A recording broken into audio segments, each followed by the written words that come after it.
శ్రద్ధాభక్తులతో కదులుతారు. రహదారి అంతటా పసుపు ఆకుపచ్చ వర్ణపు నది ప్రవహిస్తున్నట్టుగా ఉంటుంది. బోనాల పండుగకు మూలాలు మాతృదేవతారాధనలో ఉన్నాయి. అమ్మ తల్లి పేరుతో స్త్రీ దేవతలను పూజించే సంస్కృతి అత్యంత ప్రాచీనమైనది. సింధు నది నాగరికత కాలం నుంచే ఈ సంప్రదాయం వాడుకలో ఉంది.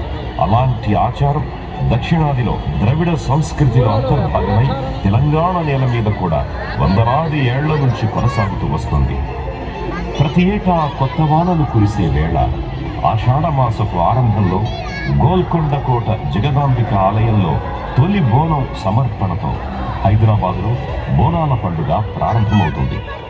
తొట్టెల ఊరేగింపుకు తోడుగా పోతురాజుల విన్యాసాలు, జానపద గ్రామీణ కళాకారుల ప్రదర్శనలతో అంగరంగ వైభవంగా ఉత్సవాలు మొదలవుతాయి.